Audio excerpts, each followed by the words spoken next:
एक महत्त्वाची बातमी समोर येते। आज माहिती सरकारचा संध्याकाळी 5:30 वाजता शपथविधी होणार आहे। तर देवेंद्र फडणवीस हे मुख्यमंत्रीपदाची शपथ घेतील।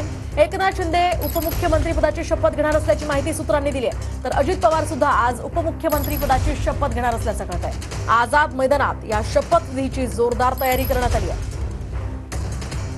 मामी आहेत त्यांच्या काय सांगणार आज भाचा मुख्यमंत्रीपदाची शपथ घेतोय।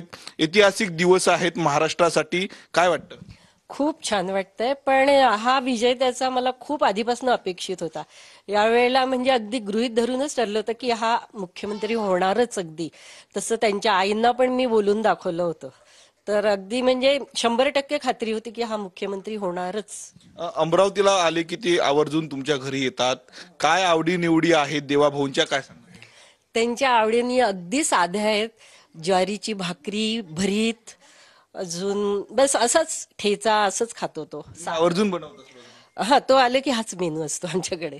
तुमचं काय मागणं असणार आहे? लाडकी बहीण योजना जी आहे ती महाराष्ट्रामध्ये प्रचंड गाजली होती, काय महिलांसाठी काय झालं पाहिजे आणखी काय? म्हणजे त्याने हा खूप चांगला उपक्रम घेतला, कारण ज्या बहिणी आहेत या इथे त्यांना खूप आधार मिळाला त्याचा, आणि एक चांगला भाऊ मिळाला त्यांना। कॅमेरामॅन निकेत दहातोंडेसह मी स्वप्नील उमाप, TV9 मराठी, अमरावती।